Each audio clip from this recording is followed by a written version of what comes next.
Shalom, everyone. Welcome back. We're reading John chapter 19 today. And this is a good one. This is about Yeshua being crucified. So important. And it also shows a moment, one of my favorite moments. Not that it's like an excited favorite, but I will let you know what stands out to me in this chapter when we get there. But yeah, let's get into it. John chapter 19. Therefore, Pilate took Yeshua and flogged him. And the soldiers plaited a crown of thorns and placed it on his head. And they put a purple robe on him and came to him and said, "Greetings, King of the Jews." And they slapped him in the face. And Pilate went outside again and said, "See, I am bringing him out to you to let you know that I find no guilt in him." Then Yeshua came outside wearing the crown of thorns and the purple robe, and Pilate said to them, "See the man." So when the chief priests and officers saw him, they shouted, saying, "Impale, impale." Pilate said to them, "You take him and impale him, for I find no guilt in him." The Jews answered him, "We have a law, and according to our law he ought to die. He has made himself the son of Elohim." So when Pilate heard this word, he was more afraid and went back into the palace and asked Yeshua, "Where are you from?" But Yeshua gave him no answer. Then Pilate said, "Do you not speak to me? Do you not know that I have the authority to crucify you and also the authority to release you?" Yeshua answered, "You would possess no authority against me if it were not given to you from above. Because of this, he who delivered me to you has greater sin." From then on, Pilate was seeking to release him, but the Jews shouted, saying, "If you release this one, you are not Caesar's friend. Everyone who makes himself a king does speak against Caesar." Therefore, when Pilate heard these words, he brought Yeshua out and sat down on the judgment seat in a place that is called Pavement, but in Hebrew, Gabbatha.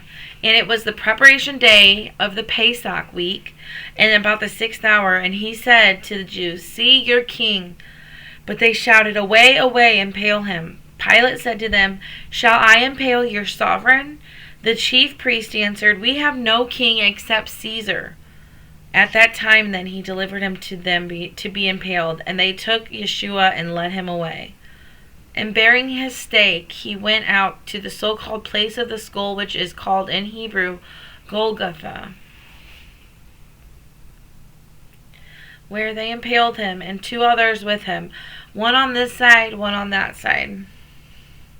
And Yeshua was in the middle.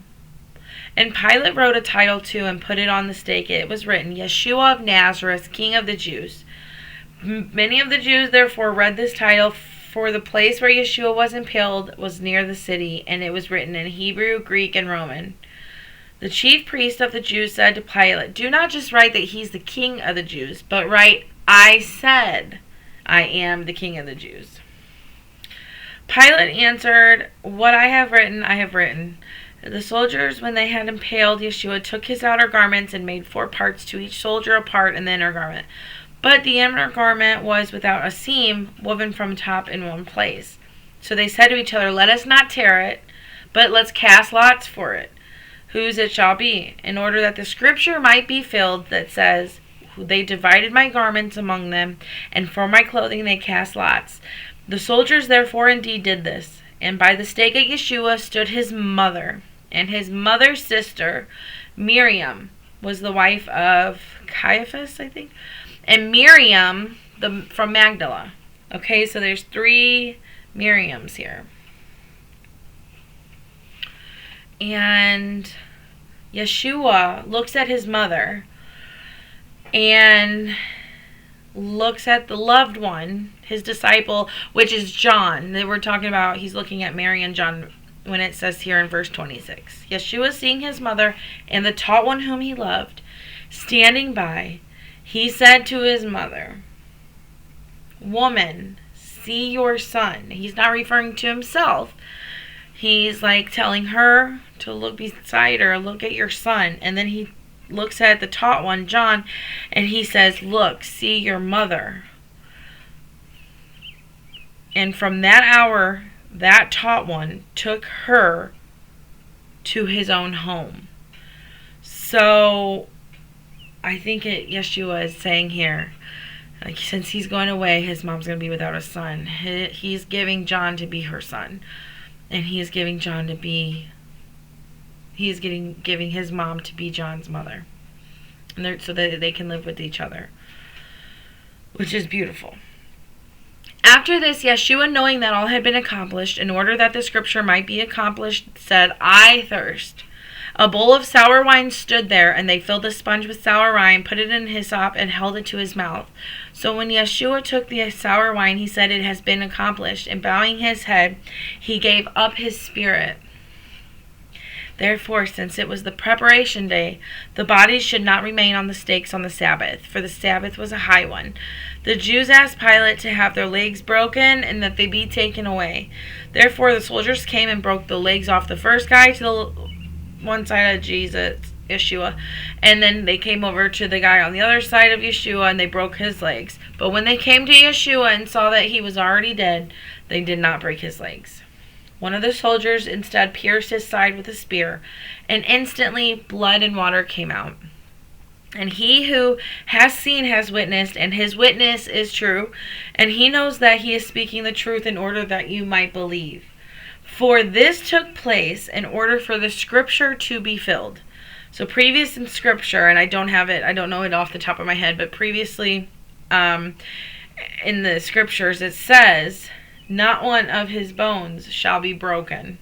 So he's fulfilling that part by his bones not being broken. Instead, he was pierced with the spear on the side. And again, another scripture says, they shall look on him whom they pierced. Also fulfilling that. And then verse 38. After this, Joseph, being a taught one of Yeshua, secretly, for fear of Jews, asked Pilate that he might take the body of Yeshua. And Pilate gave him permission. Therefore he came and took the body of Yeshua. And Nicodemus, who at first came to Yeshua by night, he also came and he brought a mixture of myrrh and aloe, about 100 pounds. Then they took the body of Yeshua and bound it in linen wrappings with the spices, as it was the habit of the Jews for burial. And at that place where he was impaled, there was a garden, and in the garden was a fresh tomb in which no one had been laid yet. There, then, because of the preparation day of the Jews, they laid Yeshua because that tomb was very near. That is all of John chapter 19. My favorite part, I don't know if that's the right word, but what stands out to me is the part in verse 20, 30, no. When he's telling his mom and John, look, here is, you be his son, or you be his mother, and you be her son. I think that's beautiful. That's it. That's really it. I'm going to be reading John chapter 20 tomorrow. We see here also that just prophecy is being fulfilled. It's being completed. What is being said is coming true in Yeshua. There's really no reason to not believe that Yeshua is who the scriptures are talking about. And he did come and he did die.